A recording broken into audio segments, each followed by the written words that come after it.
Welcome back. You're watching Indian Open right here on BloombergQuint. A quick check at what the Asian markets are doing at the current point of time. Well, the two which are on, remember Nikkei is on a holiday, but the Hang Seng and Shanghai are up about 1.5% and 0.6% apiece. So taking on from the optimism from the US markets, which is actually a good sign. The question is, can this continue and will this lead to a broader market rally? And good morning, Devina. That seems to be the order of the day, isn't it? Because last week as well, while the Nifty did well, 2.8% is nothing to scoff at, but around 3.5–4% apiece for the Nifty 200, Nifty 500 shows that the risk on is firmly there. Yeah, but also if you take a look at which sector did really well, it was the technology part. So you wonder whether... On the Nifty, yeah. The defense... Markets? Yeah, no, of course. No taking away from that. But also the fact that we last 2 days of the week, it looked like the rally started to fizzle off. Yeah, that's true. So, you know... A bit of a cool-off, yes. While the excitement lasted and we did see whatever marginal accumulation towards the weekly close, the daily closes started to come off the day's highs, which again starting to point towards whether or not it's starting to get a bit exhausted, this rally. Yeah, maybe on the large caps with the Sensex hitting those highs. But the broader markets, hopefully, will continue to do what they have been doing. Yeah, let's also take a look at what's the F&O setup this morning. Namni is joining us to highlight the same for us. Namni. Good morning to both of you. Well, largely positive cues coming in from the derivatives market as well. Friday saw a bit of profit booking when it came to a couple of Nifty constituents, but clearly it was the banking stock which which contributed to even a positive finish for Nifty. So no major build-up seen when it came to Nifty futures, but look at Bank Nifty futures, almost 20% rise. And remember, Bank Nifty so far in the last 2 months has been underperforming Nifty as well. Volatility cooled off, so that's a positive sign for the bulls going ahead. India VIX closed sub-mark of 16 at 15.7. In terms of options data for this Thursday expiry, we are seeing maximum open interest on the call side at 12,000. Now remember, this is a psychological mark which the traders will be watching out for, and on the put side it is at the 11,800 strike. If you look at Friday's trading session, there was a lot of put writing which came in at 11,800, 11,700 strike, and the 12,000 call strike did witness a lot of OI build up. In today's session, though we are seeing SGX Nifty trading in positive, but I think on the upside 11,945, which was the high last week on Thursday on the expiry day. I think that's going to be the first level to watch out, and then probably the psychological mark of 12,000. In terms of individual stock futures, well, the markets ended flat, but there were a lot of stocks in the derivatives market which were buzzing. So Sun TV saw fresh long positions. You also had Jindal Steel and Power which saw fresh long positions, and Berger Paints will come out with its numbers this week. Short position seen ahead of that. IndianOpen Bank, which rose nearly 4.5%, saw short covering in the futures market. FIs continue to buy in the cash segment, and largely even on the derivative space, there were a lot of long build-up. So on the index futures, as you can see, a lot of long contracts were added. Even if you look at the index options data, there was more of call long and put short contracts which were added, largely indicating the bet seems to be on the upside. With that, it's back to you guys. Right, Namni, thanks very much for that. So we'll watch out for all of those cues and those levels particularly. Bringing in Avinash Gorakshakar, Head of Research at Joindre Capital. He's joining us right now on the show. Avinash, very good morning to you. I want to start off first with obviously two stocks which are going to remain in focus, Yes Bank and Z. Z, as per sources and as per the exclusive that we put out, is nearing another deal for itself, and this one could probably be the clincher in terms of repayment of all the debt that the company has. But what's the sense ahead of that? My guess is, as far as Z is concerned, we could see some selling pressure on the stock today, as sentimentally the news is negative, and I would not be surprised that until this sale doesn't happen, there could be a continued overhang on the stock. In fact, the markets would obviously... Why is the news negative? Yeah. No, I think because, at what price again it happens, because clearly, the deal which happened earlier, obviously, there could be some, issues on the pricing side, but overall, whether the entire pledge amount is cleared by this 2%. Until the entire overhang, Neeraj, it doesn't get off the stock, I think you're going to see some sort of, jitteriness on the stock. Maybe, if the deal is completely wiping out the entire pledged issue, then I think the stock could possibly see a kind of a good bounce, because that removes the uncertainty which has been bogging the company for a long time.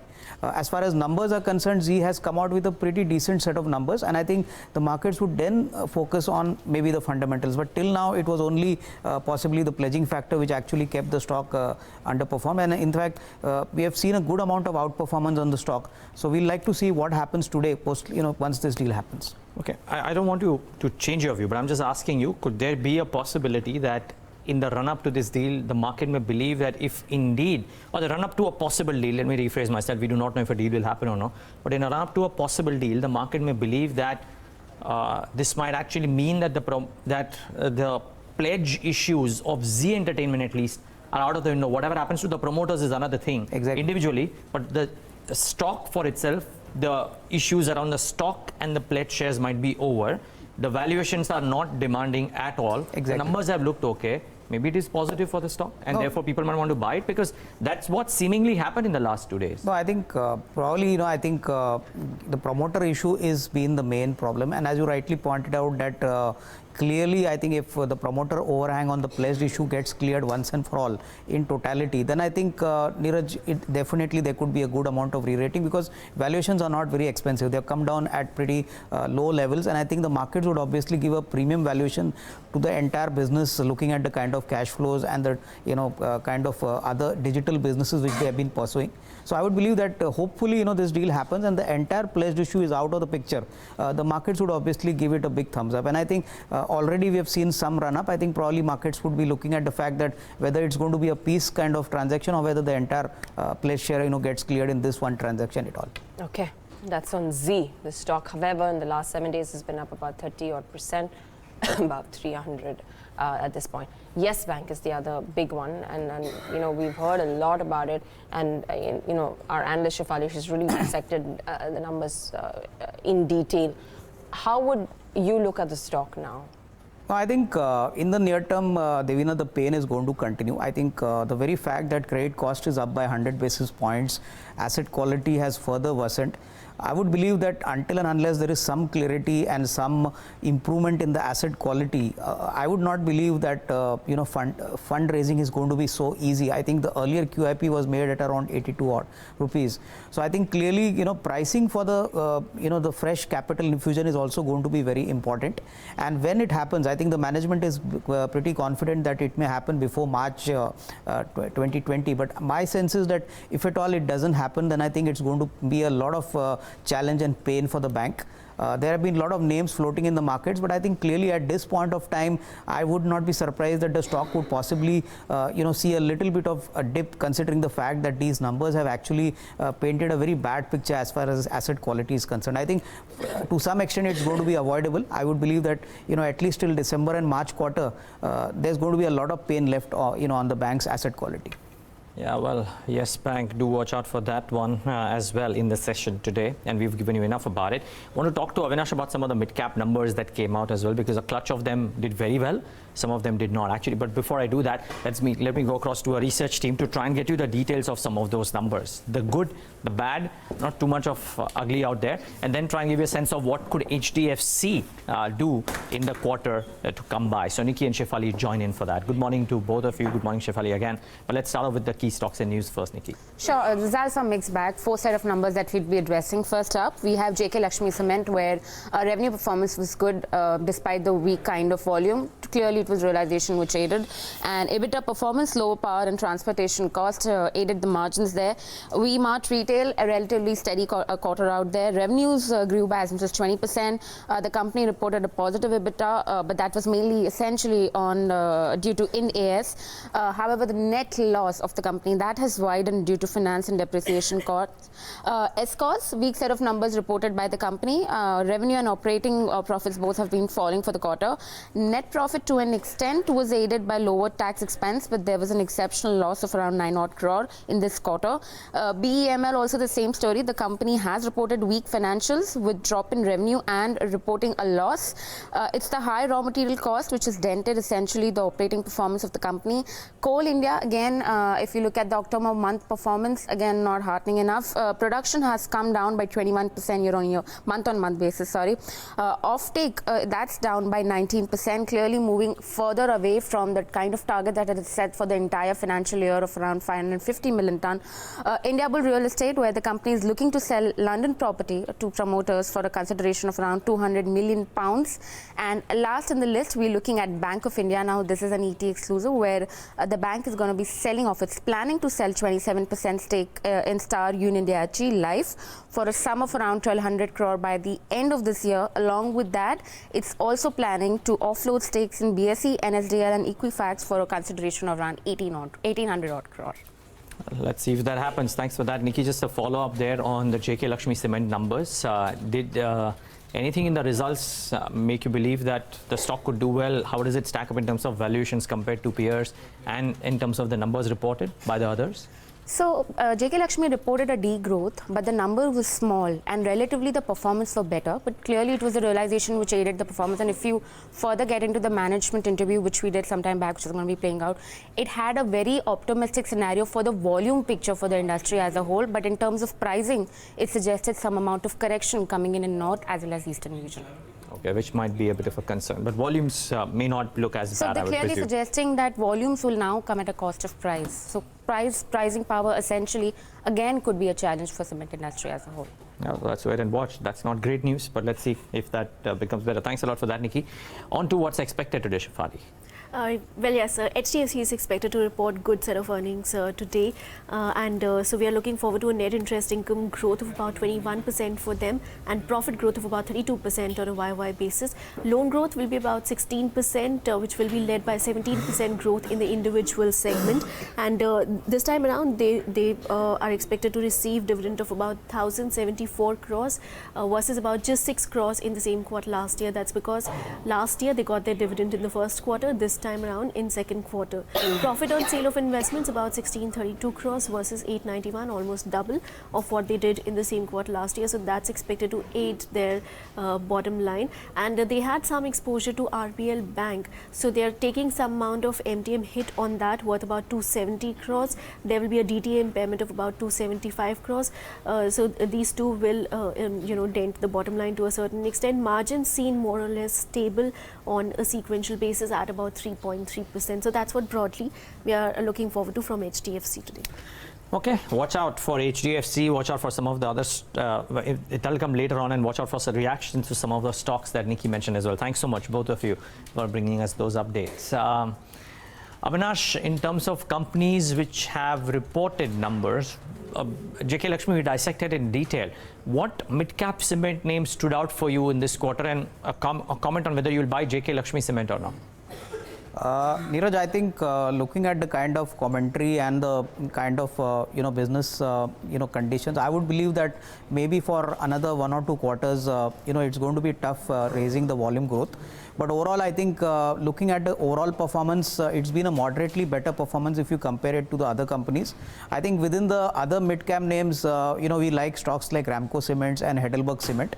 Our sense is that both these companies should do well, considering the fact that there are pockets of demand, and obviously a decent amount of volume growth in the coming 2 quarters could possibly raise the operating efficiency. So I would believe that at lower levels, definitely cement could be an interesting place. But within the mid caps, Ramco Cement and Heidelberg Cement look pretty good. So from a longer term angle, these 2 mid caps look interesting. Okay, we'll come back and discuss a few other numbers: V-Mart, Escorts, and a stock like Relaxo Footwear, which had a decent quarter too.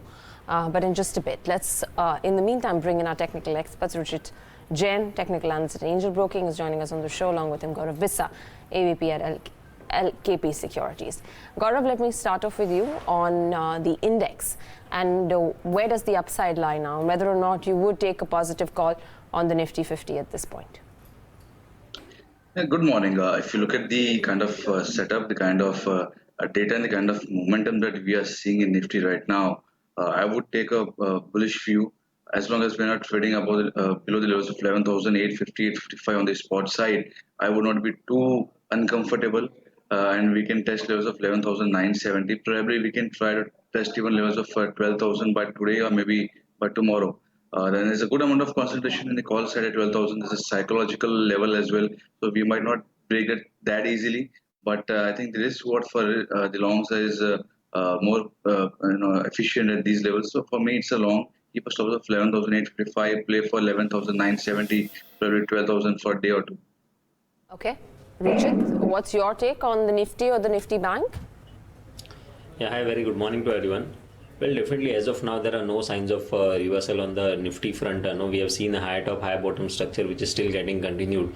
So 12,000 would be the first target area that we are watching out for. And once 12,000 is breached, I think the markets on the Nifty index would head higher towards its all-time high, which was about 12,100 previously. So I think the biasness still continues to remain on the positive side. But yes, if I have to take a trade on the index front, I would now prefer trading in the Bank Nifty. Prime reason is that if you look at the October series, then in the October series, Bank Nifty has shown some relative underperformance, while Nifty had posted gains of over 2.5%. Bank Nifty had posted marginal gains series on series, and the rollovers figures also indicate that the short positions which were built in the Bank Nifty during that series have not been rolled into.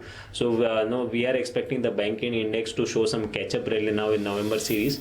Also, the PSU banking space, which was laggard in last few months, have finally showed some signs of revival, and we can see some good volume-based buying in many of the PSU names as well. The large cap space, private sector space is already showing some outperformance, so we are expecting a catch-up rally in Bank Nifty, which could outperform in the next leg of up move. So one can look to buy Bank Nifty with stop loss below 29,950, expecting target around 30,800 in near term. Okay. That's on the Nifty Bank, and let's also get in a sense of what kind of stocks are at play. Gaurav, Bissa, let's start off with you. If the stocks are concerned, the first recommendation would be a buy on Biocon, where we have seen decent amount of interest happening. It gave a breakout. It has retested the breakout level of 240 on Ichimoku setup, as well as a good support, kitchen support at 240 level. So keep that as a stop loss on the upside. 260 is what I would be playing for. Second recommendation would be buy on Havels. Now, even Nifty is trading at higher levels, it's always better to play with the stocks that are in strong momentum. And on pullbacks, we try to get a good entry point. So Havels is one name. One can keep a stop loss of 650, 655, 720 is what I would be expecting. This is a very good stock. Can be held for trading perspective. Can be held for a slightly longer term perspective as well. Okay. And Ruchit, what about your stock recommendations? The metal space has been doing quite well since last 1 week, and even in Friday's trading session we had seen that a good amount of momentum in most of the metal names. If you look at the Nifty metal index, this index seemed to be heading higher towards its 200-day moving average, which is placed about 2,700. So we are quite positive on this space. Hindalco is one of our recommendation within the metal space. After a formation of a double bottom kind of pattern, the stock prices have shown an up move, and in Friday's session the momentum was also supported by very good volume. So we expect this momentum to continue. One can trade, one can create long positions with stop below 189, expecting target around 202. And amongst the mid-cap pharma space, we are positive on APL Limited. APL Limited has shown a breakout from a consolidation phase after a long period of time. So usually such breakouts lead to good momentum, and also during last week the volumes on the up moves were good. So one can look to buy this stock for a short-term perspective with stop below 527, expecting target around 648. Okay, those are some stock ideas coming in this morning from our technical experts. But onto a special segment, Bloomberg Edge, where Yash Upadhyay talks to us about a pattern that the Bloomberg terminal has thrown up on a particular stock. Yash, what's the stock today? Morning, Devina. So we are tracking Bajaj Finserv, and there's a buy call coming in on the back of a proprietary Bloomberg indicator, which is the fear and greed indicator. Now, the fear and greed indicator is, like I mentioned, a proprietary Bloomberg indicator, and it measures the spread of the two weighted moving averages of the true range, and it oscillates on a zero basis line. So any reading above zero would flip the fear and greed indicator from negative to positive, and any reading below the mark of zero would mean that the fear and greed indicator has switched to negative, which would be indicated with a red bar. But coming back to the price chart of Bajaj Finserv, and first I'll talk about the indicator, the fear and greed indicator, which is in the lower panel. After series of negative values, the fear and greed oscillator has given a positive call. So we are seeing that green bar coming up on the lower panel, which is an indication that the trend or the underlying strength has turned now. And we saw that in Friday's session as well. The stock closed almost 3.5% higher, with volumes H2 being substantially higher, in fact 1.8 times its 30-day average, and we could see that even on the price chart. So the formation is yet to happen, but we are preempting it, but we could still figure out that there is a cup and handle sort of a formation that is being happening on the daily chart. So this is at the mark of around 8,500 is where the neckline of the cup is, and it has given a small retracement on the downside, with 8,000 being a strong support, and then we've seen the move on the upside begin once again. The fear and greed indicator too is giving a positive indication. Most of the moving averages, they too are on the have been also breached on the higher side. So multiple factors indicating that there is further room on the upside for Bajaj Finserv. And okay, I was going to ask the same thing. How has it worked for Bajaj Finserv in the past? So nearest 70% of the times that the call has come with the fear and greed indicator indicating a positive trigger. The stock on an average over the next 1 month period has managed to give returns in excess of 5%, with intraday returns even being higher. But at the moment, the immediate target seems to be 8,500, which is the neckline, and then we could see higher levels coming in as well. Okay, Yash, thanks so much for that. Do watch out for Bajaj Finserv. Well, there is a possibility that, and at least we hear that Bajaj Finance might do a large QIP, and if that were to happen, if that stock were to move up, then there is a natural tailwind to Bajaj Finserv. Just wondering, Avinash, you would have heard of this news. If indeed they do out and raise the said sum of money, would 8,000 odd crores, would you be optimistic on a stock which is already trading at anywhere between 8 to 10 times, whatever estimates you have? No, I think, Neeraj, my sense is that these are stocks which are unlikely to see any significant pressure, and in a market where there's a lot of consolidation happening, and with the kind of funding Bajaj Finance would be raising, about 8,000 odd crores in the QIP, I would believe that that would further strengthen the balance sheet, because there's a lot of latent demand within the consumer financing market. And I think over the next, say, 2 to 3 years, we could still see growth momentum sustaining at levels around 35 odd % plus. I think considering the fact that it's one of the large players which uses a lot of digital analytics, I would not be surprised that at these levels also probably one could definitely chip in for a longer term kind of exposure, considering that now the QIP price is going to be the near term benchmark for most of the larger HNIs as well as for the institutional investors. Okay, that's on Bajaj Finance, though the stock no weakness whatsoever that we've seen on the counter. In fact, just keeps surging higher and higher. But indeed, if they actually go ahead with this 8,000, when they do go ahead and the kind of response that they get, this really takes care of them for the foreseeable future. Yeah, I mean, presumably, Devina, they will not need to raise more money, but it's just the fact that... The dilution of about 3.25% equity, but... Or thereabouts. Yeah, that's not a big number anyways. Yeah, so if they don't give too much of a discount, and if a nice set of investors come in, then the market will probably look at this positively. It's great for India as well, right? Because you see large Indian companies going out and easily raise money if the Z deal were to happen, if this happens and some of the other deals happens. It's great for the risk on appetite as well, I guess. Yep, it is. Let's just quickly get in a sense, though, whether it is a trading opportunity here in either a Bajaj Finserv or a Bajaj Finance. Gaurav, Bissa? Well, to be honest, we had recommended Bajaj Finserv to our clients, and the rationale was same, the preemption of cup and handle, but it has moved exactly from the daily Kijun line, and that was the rationale behind going long at that point in time. There's a good breakout, as Yash mentioned, the levels of 8,500, 8,550. So that can be bought either in cash. It's a large item, so in futures. For Bajaj Finance, it is also looking quite interesting. It is consolidating, and when you look at the daily charts, we generally see that when there's one of the average, we call it the Chiku span. When it enters into a candle, it leads to a consolidation phase every time. So once that comes out of the consolidation, that can be a good breakout. So for that, one can buy a 4,400 or 4,300 call option based on the risk appetite. So play with options when it comes to Bajaj Finance, because there's a quick move in the making. And as far as Bajaj Finserv is concerned, one can buy in futures. There's a strong momentum. If the breakouts were to happen, it can lead to huge targets. But even for trading perspective, one can expect 400, 500 points up move in Bajaj Finserv as well. Okay. We're just about 5 minutes from market pre-open. Avinash, one stock I wanted to talk to you about was Relaxo Footwear. This is obviously a play on consumption, and we've seen the stock moving up. It's not a cheap stock. It is still expensive. But the results were nonetheless not bad at all, though there was a need by the corporate tax cuts, but a 79% increment in bottom line, top line also doing okay for itself. Would you be a buyer here? No, I think looking at the consumption story and the kind of product they cater to, Devina, I would definitely believe that the stock has corrected significantly from its earlier highs. And looking at the kind of top line growth and the bottom line improvement, I would not be surprised that one should be a buyer for a longer term kind of time frame. These stocks typically have a high valuation kind of multiple, and it's unlikely that this is going to go down significantly, at least in the near term. I think the markets are pretty happy to know that after a not good first quarter, the second quarter has seen a decent pickup, and our sense is that hopefully the second half is normally a period where most of the business accrues for relaxo. So I would believe that within the consumption space it still has a decent risk reward. So definitely somebody who's looking at a slightly longer term kind of time frame can definitely chip in even at the current odd levels. The exhibition stocks have done really well, Avinash. Yeah. Inox Leisure up, adding another 5% in Friday's session, 382, trading at life highs. Yeah. Fundamentally, would you go out and buy this space? And if yes, would you buy a PVR or would you buy an Inox? No, I think Inox still would be considered to be a better bet relative to PVR, considering the fact that some amount of catch up has happened, but still a certain amount of degree of upside still continues to remain.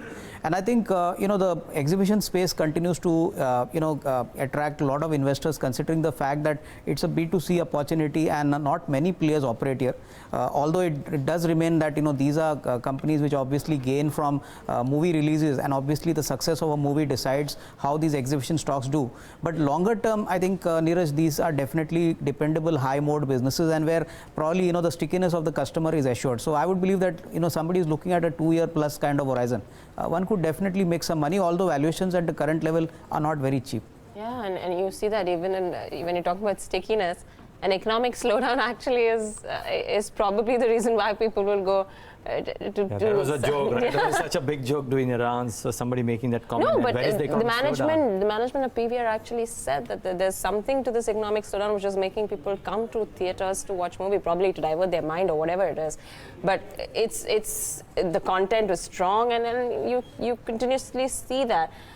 Inox said that while obviously advertising spends are a proportion, they're coming off a bit, but that doesn't take away from the bread and butter business. Yeah, the bread and butter business is doing well. Somebody used the term belligerent quarter for the movie exhibition stocks. Let's wait and watch if the next quarter is as strong or no. Do watch out for Inox doing very well for itself.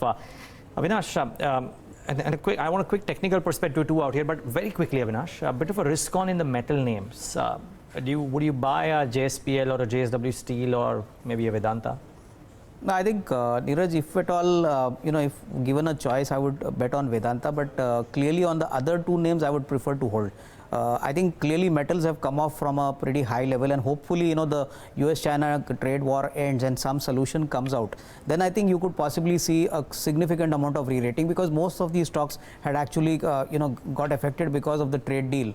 Our sense is that if the trade deal actually materializes by, say, December or early January, then I think you could possibly see a significant run-up, because metal prices have stabilized. I think once the sentiment improves, you could see a little bit of re-rating happening here.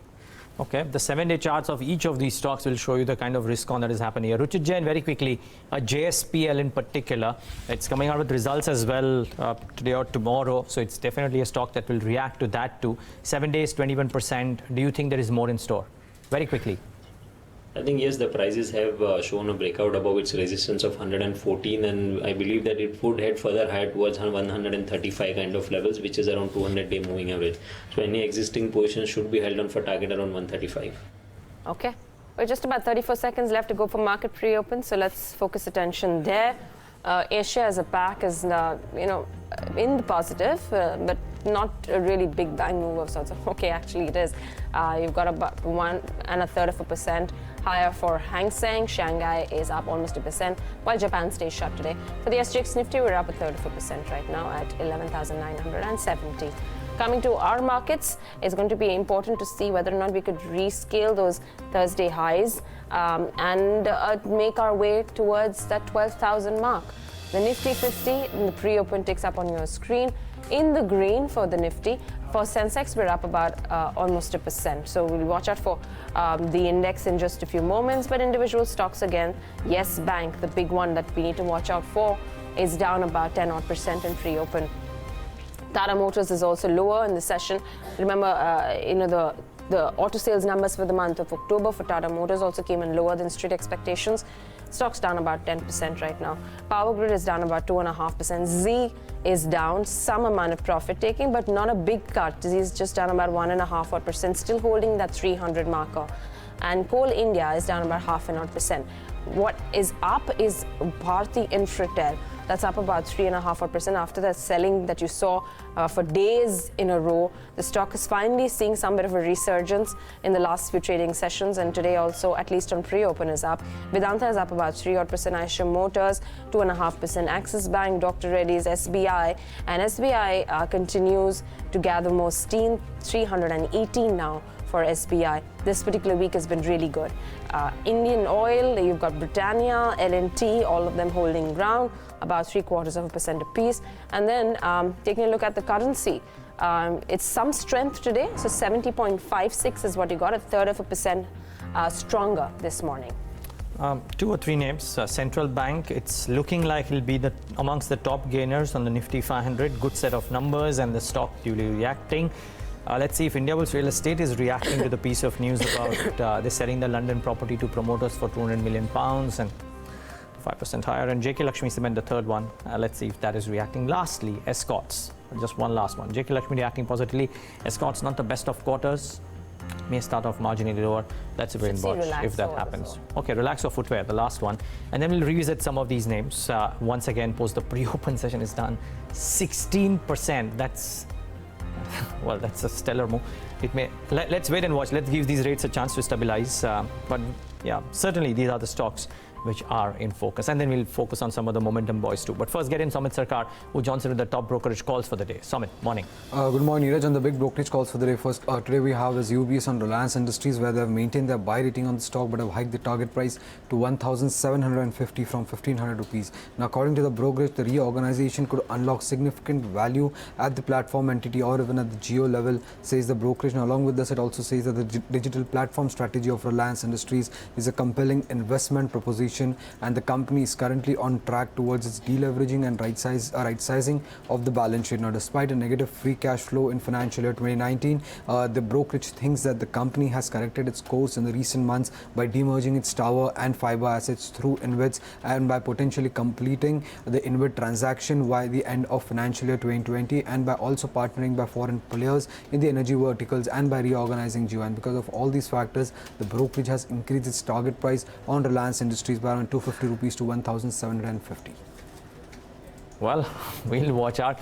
1480 for Reliance Industries, and I must say, thanks Samit for that. It keeps on widening this gap between itself and the second and the third names on the market cap. Not that that is the intent, but I'm just saying that's what's happening as a result of what Reliance has been doing. 1476 and counting, just a remarkable move. What is doing well is Dish TV and likely Z Entertainment too, the stocks of the last 2 days, and likely the stocks of this morning. Maybe not for Z, maybe Avinash prophecy is right, but Dish TV certainly inching up in trade today as well, or likely to inch up today in trade as well. Watch out, about 8-9%. The other one, Gaurav, Bissa, which has done very well for itself in terms of trade the last 2 days, is Bharti Infratel. For somebody who took advantage of the depressed prices and did a counter long on Thursday or on Friday, with 207, 208, would you book some profits on longs, or do you believe the stock can do more? I think with the kind of drop that we have seen, if somebody can play with the trailing stop losses, that would be a better idea. It can again jump towards the level of 215 or so, and maybe 220 if we stretch a bit. So for me, one can hold on to this name, and when you keep riding, when you keep trailing stop losses, generally we have seen whenever there's a steep cut coming in, it tries to retest some part of that. So it's not even 50% of retestment we're talking about. I think one can hold on and keep trailing stop losses. All right. I want to talk about Titan as well. Ruchit, why don't you come in on Titan? Well, recently we have seen some sort of negative divergence in the RSI when the prices have hit a new high. So, usually whenever such divergence is there, the prices either go through a time-wise correction or a price-wise correction. So I think from a very short-term perspective, we should see some consolidation phase in this stock, and we might see a trading range of 1350 to 1200, 1230 on the lower side. So I think although the broader trend remains positive, but I won't recommend buying at current levels. In case if the stock comes at the lower end of this range around 1200 to 1230, then I think the risk reward ratio would turn favorable to again create fresh longs over there. But at current levels, I would advise to wait for some kind of dip in this stock. All right, that's Titan. I actually also wanted to comment on SBI. Yeah. And you know how the stock is done, the commentary that the management has put out. The stock's at 318. Has it got the potential to rescale that 350 mark? Avinash, and would you be a buyer of SBI? I think definitely the Q2 numbers were quite encouraging, despite the fact that you saw a bump up in profits also due to the SBI Life share issue. But I think the management commentary has been quite positive. I would not be surprised that hopefully the December quarter sees a further drop in the slippages as well as the asset quality. That could reinforce a lot of confidence in the stock. Our sense is that the stock has remained underperformed for a long time, I think, but looking at the kind of asset quality improvement in Q2 and the slippages number, definitely some improvement could obviously happen in the third and the fourth quarter. So I think I would believe that somebody has a long-term kind of range, obviously could bet on this large PSU bank. Except the smaller PSU banks, I think something like a SBI or maybe a Bank of Baroda could possibly be better bets considering the valuation kind of discounts they still enjoy vis-a-vis private sector players. Well, the going is strong, and by the way, look at the kind of moves that some of the mid-sized banks are making too, right? Central Bank started off well. I don't know what it's doing right now, but Central Bank of India in the first 2 minutes of the pre-open session did very well. Currently just about 1%. The numbers didn't seem all that bad. Let's wait and watch if that lasts. Now, the numbers which didn't do too well are escorts.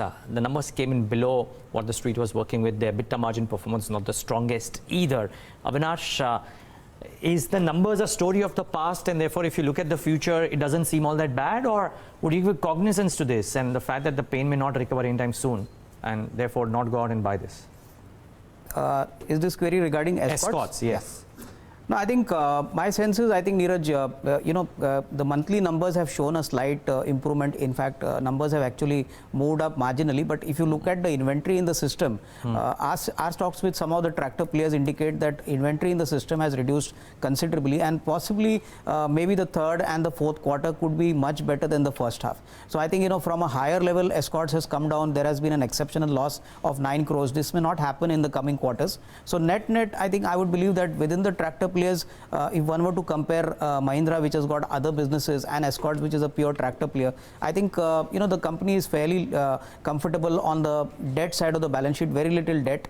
The cash flows are decent. So I would believe that lower levels could be used to accumulate this stock. Hopefully FY21 could be a much better year as compared to last year. JSW Energy is the other one that's up and about in the session, about 7.5% odd. Management saying that they're looking to address the profitable growth. They're going to be doubling their capacity in the next 3 to 5 years. And the stock's not doing a whole lot badly. CLS has got a buy call on that too, right? The target price uptake was quite severe, I thought, from CLSA. And strong, sorry. And this is a reflection on the stock price as well. So, I mean, they have got 81% of the capacity locked up with long-term PPAs. So, the management is pushing towards making things improve. What's your sense on JSW Energy, Avinash? No, I think my guess is, at these levels, Devina, the risk reward definitely looks attractive, provided the management is committed and delivers on the numbers which the markets are expecting. I think in most of these power generating companies, I think what the market looks is sustainability of margins and sustainability of profitability. Once regulatory issues are out, I would believe that at these levels, considering the fact that the opportunity is huge, there could be a significant ramp up on both the revenue as well as profitability. So I think all said and done, it definitely could fit into a portfolio, provided an investor is willing to take a longer term call, because these kind of companies, to justify in terms of return on capital employed or ROE, it takes a long time for these numbers to actually fructify into attractive numbers. Yeah, well, let's wait and watch if this lasts. The street has been penciling in a recovery in the stock prices of the power sector and telcos now for a while. It hasn't quite happened. Maybe this is the start. JSW Energy management fairly confident. And you heard a slice of that interaction on BloombergQuint already. We'll probably try and get you some slices during the course of the rest of the day as well. But do log on to our website and try and read more about this. However, for all of you who are tuned into the live stream, we are just minutes away from market open. Let's tell you all that you need to know to stay ahead in trade today. First up, Yes Bank reported a loss in the second quarter. Asset quality deteriorated on a sequential basis. The stock 10% lower at the end of the pre-open session. IndianOpen Bank has found a successor to outgoing MD and CEO Ramesh Sopti. Sumant Katpalia will succeed Sopti, who retires in March 2020. Hero MotoCorp sales volumes fell 19% in October. Tata Motors domestic sales were down about 32% in the month of October. Coal India's monthly production fell 21% in October, while offtake declined 19%. And amongst broader market stocks which reported numbers, JK Lakshmi saw its top line growing 10% despite a volume degrowth. The stock likely to start off 3% higher. And VMart Retail saw 20% growth in the top line, but its net loss widened. While Escorts saw a weak quarter with decline in sales and revenue. And HDFC will be the only Nifty 50 company to report its earnings today, so watch out for that one. It's up about 0.5%. It's pretty interesting though, what's happened to some of these individual result reactions, and we'll talk, we spoke about some of them, Yes Bank down 10% odd. A lot of people would be caught in this. We speak so much about Yes Bank, not because it's the best stock to talk about, because so many people want to know about what to do with the Yes Bank. Now, Gaurav, Bissa, come in on this. 10% lower today after a 25% up move on Thursday or maybe 30%. I don't remember the exact quantum, but a big up move on Thursday, then a 5% downtick on Friday, another 10% today. For somebody who got caught in Yes Bank, would you recommend getting out because it's a risky proposition as well, or do you suggest otherwise? For somebody who has been caught, and I would say wait a bit. There was a small breakout kind of thing, and it's very wrong to say a strong breakout, but there is some breakout sort of on daily charts. The levels will be 58 odd levels. If it trades above those levels, we are still safe. The people who are bought, they're still safe. Below that, it can again have a downward spiral and test levels of 48, 50, maybe a little bit below. So for me, hold on. If somebody has bought at higher levels, keep a stop loss of 58. Okay. That's Yes Bank for you. The other one is an advanced enzyme that also reported its numbers on Saturday and was not bad. Revenues were up about 8 odd percent. Stocks up 5% right now. Profits moved up by about 23 odd percent. There was obviously the element of the tax savings that they got, but not bad. The stock obviously trades a little thin on volumes, but anything here, Ruchit? Do you track advanced enzyme? And in the last few days, the prices have already moved from its low of 145 to 190 now, and a falling trend line resistance is now seen around 200. So I think the risk reward ratio won't be favorable after the such swift up move to create fresh long positions. Any existing long positions, if are there, then I would recommend to hold with a stop loss below 172, but not good levels to enter fresh longs. And the other interesting bit was the letter from Reliance Jio's side to the ministry for suggesting in a veiled way the things that Airtel and Vodafone could do in order to cough up the amount that they need to. It's a long discussion. We'll probably take it a bit later on, but do watch out. Whatever Avinash prophecy on Z might be turning out to be right for now. It looks like starting off 2.5% lower. Avinash, before we thank you, actually, maybe I'm going to stay on because just less than a minute left. So maybe we'll take in one top idea from you post-market open. Just stay on for a bit. It's less than a minute or just about a minute left for the markets to kickstart trade. So it's probably a good time to get in the top trading calls from our experts on a day when, again, the broader markets seem like doing much better than the large caps. At least the stage is set up for that. Gaurav, Bissa, to you first. Your top call for the day today. It would be buy up one. Retesting of double bottom breakout, strong support area, decent amount of additions happening. So for me, stop loss of 240, targets of 260. Okay. Ruchit, what about you? What's your top call for the morning? I would recommend buying Kajaria Ceramics since the stock price has given a breakout from a flag pattern. So go long on Kajaria Ceramics with stop below 547 for target around 600. Okay, I just want a quick take on BEML. The numbers that were reported were slightly weak, but the stock in pre-open is also down 4.5%. Ruchit, quickly, BEML. So I think the broader trend has been positive. So what happens after gap down opening, that is crucial to watch. So at current levels, I won't comment much on the stock. But if this gap gets filled and the stock again moves above 1030, then the stock could see some revival. Okay. Ruchit as well as Gaurav. Gentlemen, thank you so much for taking the time out and joining us. Appreciate you being with us this morning. And thanks for your ideas as well. Avinash, stay on. We'll take in maybe one investment call from you. But here's how market's just about to kickstart trade. About 0.25% higher, I would reckon, if the pre-open rates are to be believed. And that's what we have, 0.25% to 1/3%. Actually, yeah, just about there. So the Nifty Bank, 64 points, 0.21% higher in trade. 100 points for the Sensex, nudging on or carrying on from where it left off, about 1/3%. And 40 points for the Nifty, about 42 odd points, 1/3% for the Nifty as well. The mid caps and the small cap indices will also come up on your screen, and they outperformed the whole of last week, and they're continuing that for now on open. Let's wait and watch if this lasts. 0.5% for the small cap index. The heat map should come up on your screen. Let's see what individual stocks are doing in the session. Very little red. Yes Bank is the top loser. In fact, the stock of the morning, I would reckon, for the wrong reasons. 12.5% lower for Yes Bank in the session today. Z Entertainment about 2.5% lower after the big rally. A bit of a pullback for Z Entertainment. And then Tata Motors and Infosys. I'm starting off with the losers because they are the more pronounced ones. Then on to the gainers. Well, Bharti Infra is not less pronounced, I must admit. About 5.5% or 6% higher. 3 days on a trot now. Bharti Infra has had a remarkable pullback in its fortunes. And then the steel companies, Vedanta, Tata Steel, Hindalco, JSW, all of them doing very well for themselves, starting off well. Vedanta 3.5% higher, Tata Steel 3% higher, JSW Steel 2% higher. I would reckon the mid-size names, SAIL, JSPL also would be doing well. But that's essentially the order of the day. And Bajaj Finserv, mind you, the Bloomberg Edge indicated that Bajaj Finserv could be a stock to monitor, up about 1%. Finance too, up about 0.75%. Very quickly, a couple of pockets that I want to highlight before I hand it over to Devina. First, a couple of stocks which stood out in results. Bajaj Finserv. The two names, JK Lakshmi Cement as well as Central Bank of India, and both of them start off well. So these are a couple that I want to highlight. Central Bank up 2%, 6%, 6.5%. JK Lakshmi up about 3%. And then stocks which are trading close to fresh highs in Friday's session. Let's see how they are doing today. So Inox Leisure marginally higher in trade. Spandana Sphoorti 1.5%. Info Edge though marginally off in trade. But Devina, these were not the best reactions. I think a clutch of other result reactions are even stronger. You have an advanced enzyme that reported a steady quarter, had a 23% bump up in profits, and that stock opened 6.5% higher. Trident also, while the top line saw it coming off by 5%, the bottom line moved up by 27%, stocks up about 7%. Relaxo Footwear saw a strong quarter, a growth coming in there, 4.5% higher for Relaxo Footwear.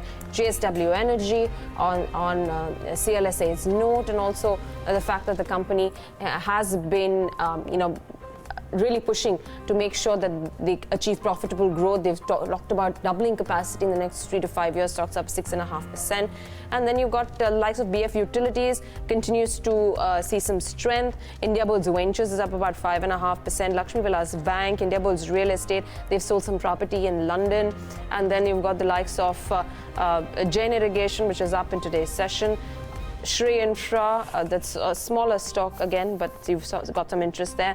Bajaj Hindustan, Kolte Patil, some of the gainers in the session. WeGuard, India Cements, Zensar and Edelweiss also amongst the gainers, 1.5% higher for each of these names. In terms of losers, we've got Divan Housing, Z-Learn, which is down 4%, Dish TV, which is down 3%, falling toe with what Z is doing. And Shipping Corporation of India, the bumper move that the stock has actually seen over the last 3 months, taking the stock up higher by 126%.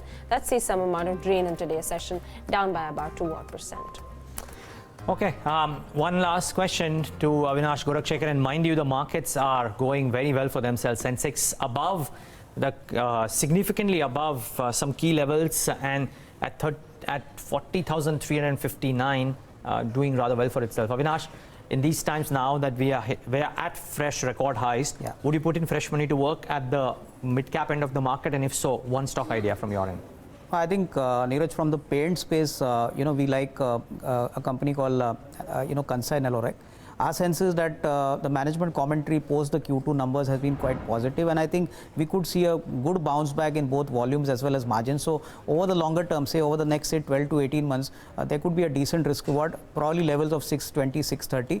And within the paint space, I think since it's a consumption business, valuations would continue to remain pretty solid and expensive. But considering that there are very few players and the kind of mix they have both on the residential as well as on the automotive side of the business, our sense is that possibly next year could be a very strong year on recovery of both the auto as well as the residential market. But overall, I think this price looks pretty attractive. Okay. Avinash, we'll let you go on that note. Thank you very much for joining in. That's a quick take. And then, it's interesting to see the levels that the index is trading at right now, because it's taken down those highs that we saw on Thursday's expiry day of 11,945. Whether or not we sustain is another question. But what does this throw open in terms of, the next levels that we need to watch out for? Gautam Shah, founder and chief strategist at Goldilocks Premium Research, is joining us right now on the show. Gautam, a very good morning to you. Very close to approaching 12,000 yet again. The last week or so, has been the reason why we're at this level once again. Is the excitement, according to you, could last longer, or is this just like a short spurt that has come in? Good morning, Devina. Well, I don't think there is much of an excitement, because I think there are too many fence sitters in the current market environment. And the pace at which the market has, rallied from 11,100 to 11,900 levels, I think has really caught a lot of market participants unaware, because post that tax announcement, you had that sharp 500-point dip, that made things a little hazy. But typically, what we've seen is that the market has really climbed a wall of worry. Apart from the tax announcement, there hasn't really been any supportive news flow in the last many weeks. And despite that, the fact that we are trading at 11,900, it's almost as if the market is telling you that good news is coming. And that's the theme with which, we continue to work with for the next many weeks and many months. I think the market is on a very firm footing. Despite the fact that we are trading close to 12,000, the market is not yet overbought on any of the technical studies. And that's predominantly because you had that pause around the 11,600, 700 area a week and a half back. And that pause, helped many of the technical studies cool off. And once that breakout took place beyond 11,700, I think that's really broken the shackles for much greater heights. So I feel that this run should take the Nifty to about 12,300. So that has been our working target for the last many weeks. And therefore, even at 11,900, I feel that the risk reward is very much justified. Also, let me make the point that, it's only last week that this rally has actually broadened out. Earlier it was just 10 or 15 Nifty stocks that took the market higher. But now we see that shift happening, the change happening. And this does not look like a false start for the broader markets. We have seen multiple false starts in the last 8 months. People have almost given up on the broader markets. But I think this time it's for real. And if the mid-cap index were to get past 70,000, which I think is going to happen very soon, we should see the mid-cap index rally about 10% and move towards 18,500 to 19,000. So this is still a stock pickers market. Nifty might lose a little bit of a pace, but I think a strong base has been formed around 11,700. And keeping that in mind, every small decline is a buying opportunity for 12,300 near term and 13,000 over the medium term. Oh, that's it's really encouraging to hear. I mean, we've been so lost in this 11,600, 700 level. And then the target has been to push through 12,000. That hearing 13,000 is like music to the ears. But aside from that, if we are seeing the index at 13,000 in the medium term, where is the push going to come from? Obviously, the index has 40-45% weightage of financials. So I'm assuming that it's the large banks that are going to lead the run-up. I think so, Devina. And what's interesting to note is that the Bank Nifty has actually not yet taken out the post-tax announcement period high. The Nifty is obviously well beyond that. If you remember, the Nifty hit a high of about 11,700, and that's where we faced some resistance. But once the Bank Nifty does that, which I think should happen over the next few days, I'm looking at a near-term target of about 30,800 and then 31,400 to 31,500 on the Bank Nifty. So these are my short-term targets. And what I'm seeing is that many of the underperforming banking stocks are gradually making a comeback. So obviously a stock like Axis Bank, IndusInd Bank, Kotak Bank, which has been sideways for many weeks. I think all of these stocks are having lovely setups.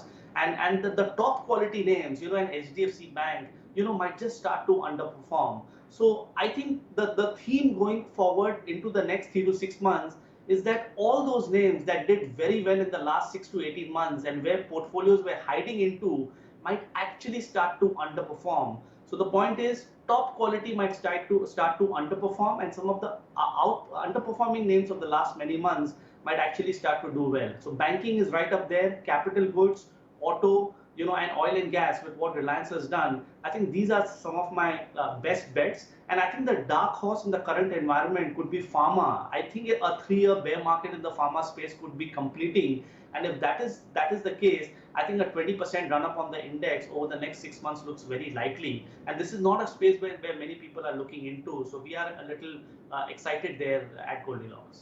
You mentioned auto, that could be the laggards leading charge. But, we've seen these stocks already run up from their lows 20, 25, even 30% for Maruti. It has already seen that leg up without any material change. Obviously, fundamentals left aside, but haven't the stocks already run up? There are two ways to look at it. One way is to see that they have run up 25% from the lows. Another way to look at it is they are still 50% down from the highs. So I think there is a lot of opportunity in the auto stocks, even from current levels. Auto went through a terrible bear market. The index lost about 45%. And let's not forget, auto has been a sort of a leading indicator of the overall market in the last couple of years. So this is the index which actually led the market down. And this is the index which has led the market recovery from that level of 10,600. So from a level of 15,500 on the BSE auto index, today we are trading at 19,000.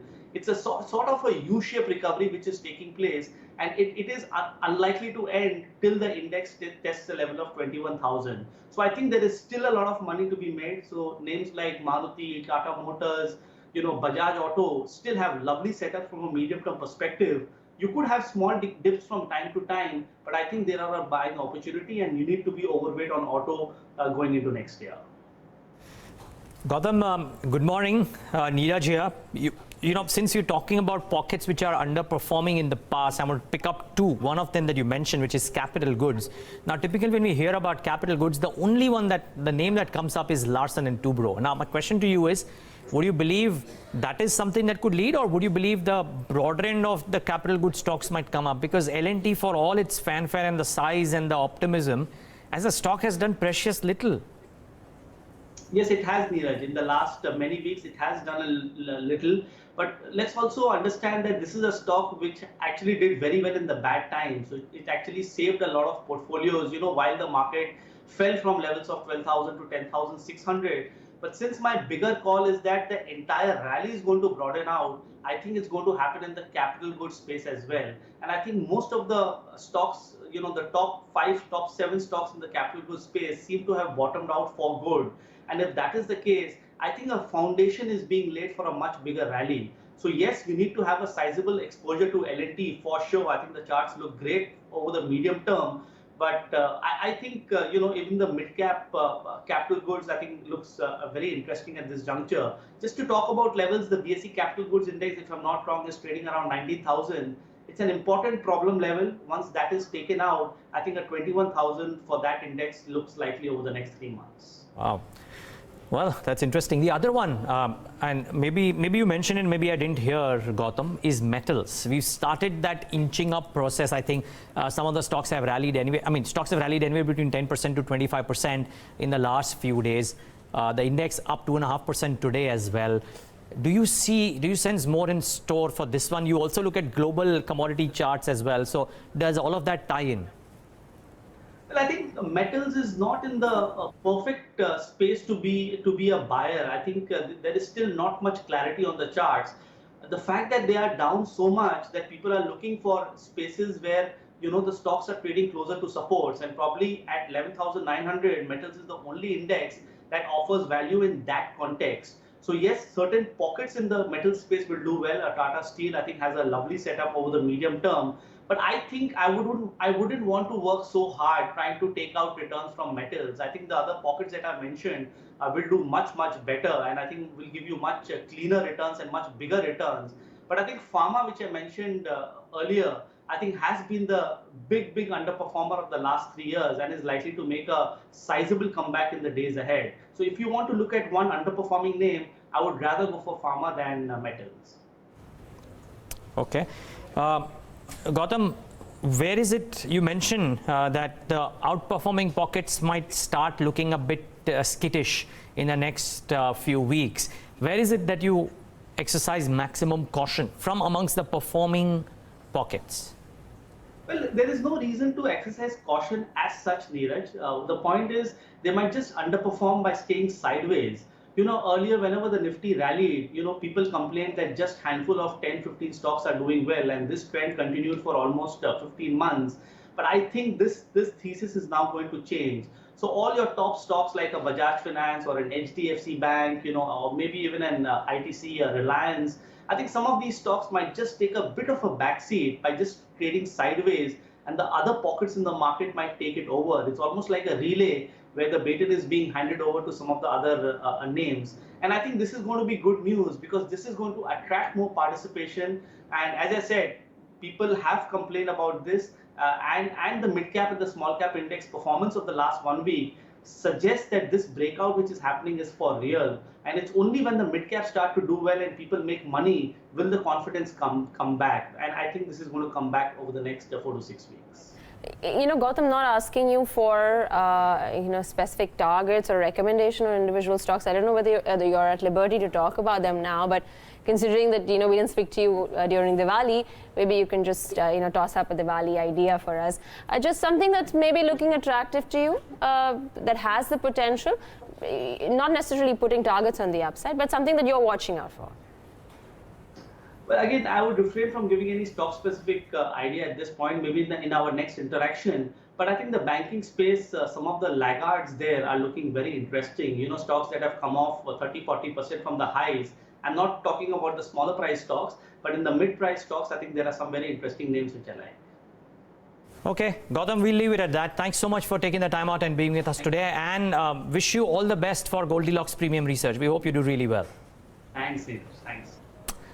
All right, that's Gautam Shah of Goldilocks Premium Research with his thoughts. Very bullish, talking targets of 13,000 on the Nifty. Up next, we take a break right now on the note that the Nifty Bank is doing remarkably well. 250 points up for the Nifty Bank, and the Sensex and the Nifty doing very well too, very close to 12,000. Good time to get in a couple of corporate conversations going. One with a management and a stock which is doing really well. Sandeep Jetwani of IIFL Wealth joins in to talk about what's happening within his business, and then we talk earnings with Anand Agarwal of V-Mart Retail.